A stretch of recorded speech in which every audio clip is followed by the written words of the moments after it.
In March 2025, President Trump stood in the Oval Office and announced that the United States had selected a sixth-generation fighter aircraft. I'm thrilled to announce that, at my direction, the United States Air Force is moving forward with the world's first sixth-generation fighter jet. Number six, sixth generation. He called it the F-47. He said it was the most advanced aircraft ever built. He said it would be invisible to radar, faster than anything flying, and paired with autonomous drone wingmen. He said China and Russia were not even close. All of that is probably true. Here is what he did not say. Each one will cost approximately $300 million. That is not a rumor. That is the estimate that is circulated through every serious defense analysis published since the contract award. From 1945 to Aerospace America to the Congressional Research Service. $300 million per aircraft. For context, that is the price of a mid-size cruise ship for a single fighter jet, one that, by current plans, the Air Force intends to buy roughly 185 of. America has been in this exact spot before, and the last time it was, the program ended in one of the most expensive procurement disasters in Air Force history. That program was called the F-22. This video is about why the F-47 might be heading toward the same wall, and what, if anything, is different this time. To understand the F-47 cost problem, you have to understand what happened to the F-22. In the late 1980s, the Air Force planned to buy 750 F-22 Raptors. That number made economic sense. A large production run spreads the enormous fixed costs of development, the engineering, the tooling, the test infrastructure, across enough units that the per-aircraft price stays manageable. Lockheed's original unit cost estimate, assuming 750 aircraft, was around $35 million per jet. Expensive, but defensible.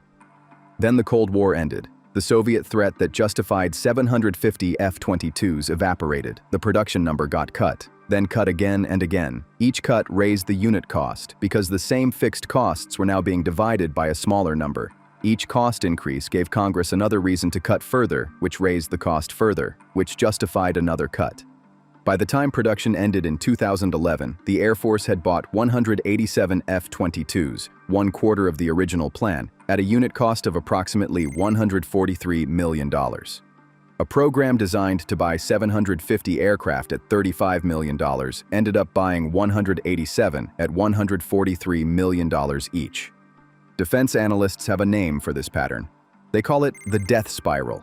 The F-47 is starting from a worse position. Its estimated unit cost of $300 million, if accurate, is already double what the F-22 cost at peak production. The planned buy of roughly 185 aircraft is already near the bottom of what is considered a viable production run. There is very little room to fall further before the math becomes genuinely unsolvable. The obvious question is, what is in this aircraft that makes it worth $300 million? The honest answer is that almost none of the technical specifications are confirmed, because the program is classified at a level that makes the F-35 secrecy look casual. What the Air Force has confirmed, the F-47 is a sixth-generation air superiority fighter with stealth characteristics that exceed the F-22, super cruise capability, and the ability to operate as a mission commander for collaborative combat aircraft. The autonomous drone wingmen that will fly alongside it. The unconfirmed but widely reported details add up to something that sounds less like an aircraft and more like a flying server farm, adaptive cycle engines that can switch between high thrust and high efficiency modes in flight. An open system architecture designed to accept software upgrades across the aircraft's entire service life. Sensor fusion capabilities that integrate data from the F-47's own sensors, its drone wingmen, satellites, and allied aircraft into a single tactical picture. A cockpit AI that manages information load so that the pilot is never overwhelmed. Each of those capabilities adds cost. The adaptive engines alone are a separate multi-billion-dollar development program. The AI systems require more software engineering hours than the airframe itself. The stealth coatings and materials, the thing that makes the aircraft invisible to radar, are the kind of proprietary manufacturing processes that cost 10 times more to produce than conventional metal. You are not buying a fighter jet for $300 million. You are buying a flying command center with the stealth signature of a golf ball on radar. The question is whether that is worth $300 million, and whether the Air Force can afford enough of them to matter.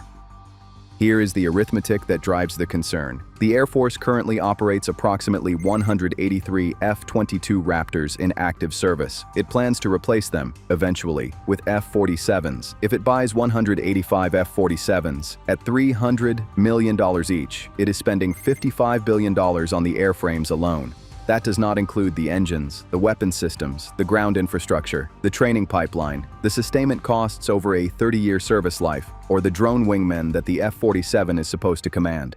For comparison, the entire U.S. Air Force budget for fiscal year 2026 is approximately $230 billion. The F-47 program, just the airframes, would consume roughly 1/4 of 1 year's budget.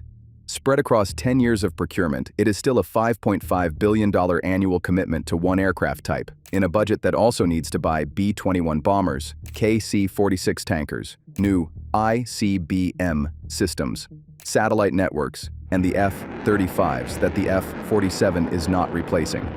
The Air Force Chief of Staff, General Alvin, has pushed back on the $300 million figure, saying the F-47 will cost less than that and the Air Force will buy more of them than it bought F-22s. He may be right, but the Congressional Research Service, the AIAA, and multiple independent analysts have all placed the unit cost estimate in the $200 to $300 million range, and defense programs have a historical tendency to cost more than early estimates, not less. The Air Force and Boeing have floated one potential solution to the cost problem: export a modified, capability-limited version of the F-47 to allied nations. The logic is sound. Export sales increase production volume, which spreads fixed costs, which lowers the unit price for the U.S. buy. It is how the F-16 became affordable. Lockheed sold it to 24 countries and used that volume to drive down costs for the Air Force. The F-47 faces two problems with this approach. First, no sixth-generation fighter has ever been exported, and the technology gap between what the Air Force would want to keep and what allies would want to buy is significant. Export a de-featured version, and you may not find buyers. Export a capable version, and you hand critical technology to every country that buys it, including those whose relationships with the United States have historically been complicated. Second, even if export sales materialize, they take years to negotiate, approve, and execute. The production decisions that set the unit cost happen now, on a timeline that export sales in 2035 cannot easily influence. It is worth pausing on what the F-47 actually represents if it delivers what the Air Force says it will. A sixth-generation stealth fighter with a radar cross-section smaller than the F-22, which was already so small it could not be tracked by most adversary systems, paired with autonomous drone wingmen that extend its sensor reach across hundreds of miles, operating in denied airspace that no fourth-generation fighter could survive in. Against China's J-20, which is a fifth-generation aircraft that Western analysts generally rate below the F-22, the F-47 would represent a generational gap so large that the engagement geometry is not even comparable. General Alvin's argument, essentially, is that one F-47 is worth several F-22s in combat effectiveness, and that a smaller fleet of decisively superior aircraft is a better investment than a larger fleet of merely very good ones. It is the same argument the Air Force made when it canceled the F-22 at 187. Whether that argument is correct depends entirely on whether the conflicts of the next 30 years look like the scenarios the F-47 was designed for. If the next major conflict is a high-end fight over the South China Sea or Taiwan against adversaries with sophisticated integrated air defense networks, the F-47's stealth advantage is decisive. If it is a counterinsurgency operation or a Yemen-style campaign against an adversary with no air force and $30,000 drones, the F-47 is a $300 million aircraft doing the work of a $10 million one. The Air Force is betting that the future looks like the first scenario. It is a reasonable bet. It is also a very expensive one. There is a word that defense analysts use for programs like the F-47. They call them exquisite. It sounds like a compliment. It is not. An exquisite weapon is one so expensive, so capable, and so difficult to replace that it cannot be risked in the kinds of operations that make up the majority of actual military activity. You do not fly a $300 million aircraft on a patrol mission over the Red Sea. You do not risk it in an operation where a $20,000 drone might get lucky. You keep it for the big scenario, the existential one, and in the meantime, you fight lesser conflicts with lesser aircraft while the exquisite ones sit in hardened shelters waiting for a war that may never come. The F-22 became exquisite. It flew combat sorties over Syria dropping bombs, a mission for which it was wildly overqualified, not because that was the right use of the aircraft, but because the Air Force needed to justify its existence to Congress.